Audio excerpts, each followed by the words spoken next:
Bananchi nayo kinalabika kitya. Anze tekayo bakuta omukazi mbufulufiga nze ngandi wa bay. Nabinga gwe. Nga sifungulwa.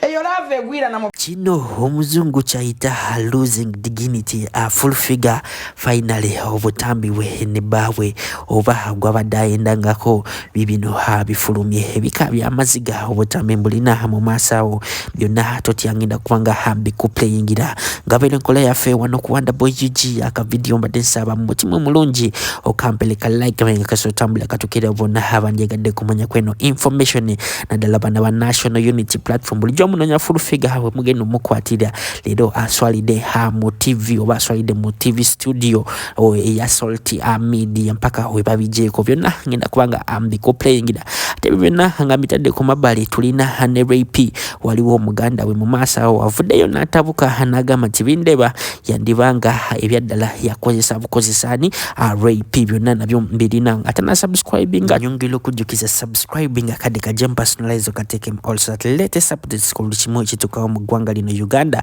oberenga ojifunira mu bude kale katanikiro hana moliga fe full figure vude yone ye wakanya kafanya nkemulaba ku mukono gwo akola ku mukono gwo ogwa left wagulu ngagama kino si yeye era katambya ko so aka playing ira wano ku wanda boy UG gwe nana kagala oja ku inbox na namba yange yawe sembe yo 373 inboxing ya kubanga kakutera ko olabiridela na wevuze wono full figure wadala obanedda omusajja bambinga mu kubazidikisi zibayita nanta megwa oizo gamanti nkulimba namba yange lyawo inboxing anja kubanga hanga kutera bonjagala ko playingirika na ka video ka full figure nga yekaza mu studio amale aswale tuyongire ne bya kinalabika kitya. Anze tekayo bakuta omukazi mbufulufiga nze ngandi wa bay. Nabinga gwe. Nga sifungulwa. Eyo lave egwira na mu bikopo mu nkubo nga sigirina. Olaba na wanaliwe akawala kali ka peti sagwa mu nkubo. Manna. Emimwe jange ngaja bay bamalaga jikombako. Nalabinga gwe sura yo ebifa ku social media. Ate biteketo daimala. Emimwe jange ja bay. Nzano mulwanya nnyo kulaba nga munteeka mu discussion yezo.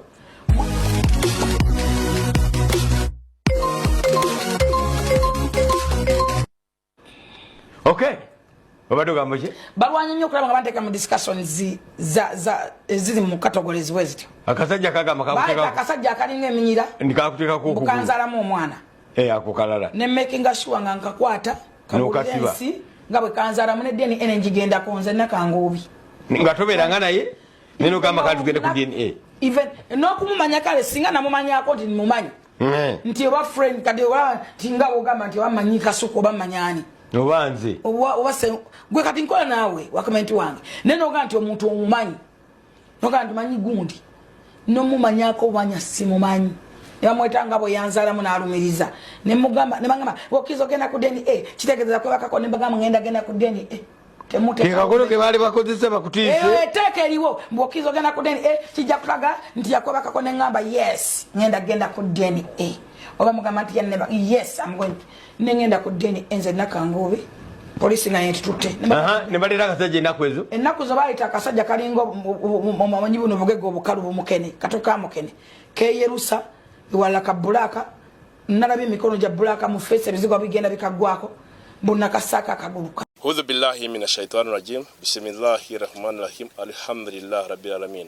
Ze ajimiti omusomi w'ekitabo era omusomi w'edduwa. Nkosa kyoto kino ekyoto kino kiba kitagombolola. Lwalero ku kyoto kuno kunyambira abantu bange. Buli muntu yenna alina ekizibu kye ojja ku kyoto kino n'osula akabani n'enkusabira. Buli alina ekizibu naddala mu abali e Bulaya n'ompereza amanya.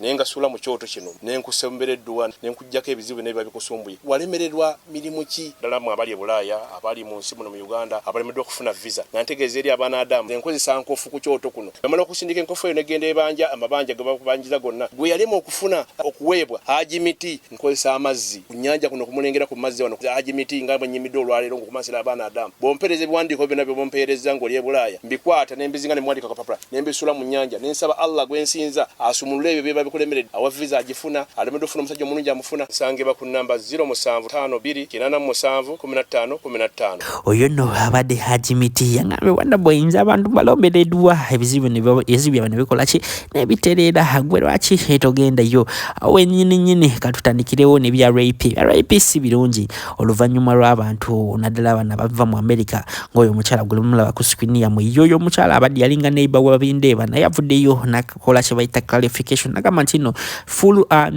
Catherine Kusasira ne Rayp tebakeeyagala beyagala dda kyovola abane Catherine Kusasira ne baawe baayawukana okisigera nga ye yavaayo n'agamba kale alinga asiga ekifaananyi agamba ntino Bindeeba nti smart wire okisegeera okukwana Rayp yali mission era we yamala omuzaalamu kati mu Rayp bagenda atandika omwemulagirako okisegeera ebigambo si byange anyongera obajjukiza ba Spurs Tours and Travel we bali nnyo okuyambako gende Canada bakola hotel booking ne bakukolera airport pick up byonna babikola nobeera osembeyo 66 osobola inbox ku WhatsApp nobeera nga bakubirako ne bakuyamba kwezi nsonga soko ulizo n'omuganda Rayp nga abyogerako Bindeeba ne Catherine Kusasira beerya oli sugar mami we anti beerya edda up to now because let me tell you one thing this nigga is trying to cover up his tracks. We all know this because he doesn't want Rayp affected. She's a big celebrity and now she's are you embarrassed? Nakawere oshegede. So he's trying to save face and also okuddayo ku kiri nti no videos of sinkadde maganyo zikiriza nti nkadde people let us in the comment section producer just take am sinkadde another thing how I know sinkadde the way Catherine when she was taking these videos like as a woman if I'm trying to spite another woman I know what to do. She's like this babe ngobusa kwa like trying to say girl, I got your man right here. Keyali amukola. Yeah, keyali amukola. Babe, nakano nga baina gundi the disposable of the sodas when they're outside. Right? Olabira dalanga kalina gwe kalumba. Kalina gwe kalumba and it is recent. Come on. How much you get this? These are recent videos. Look at it. Look at it. I'm sending a message to you wherever you are. Like, babe. Nzamulina. So, this is the old video really. Bindeeba looks exactly like that. That is Mr. Cocotato himself. Oshegedde. Ate Catherine, oyo sugar mami, goloza sugar mami woyo yeka. Eh?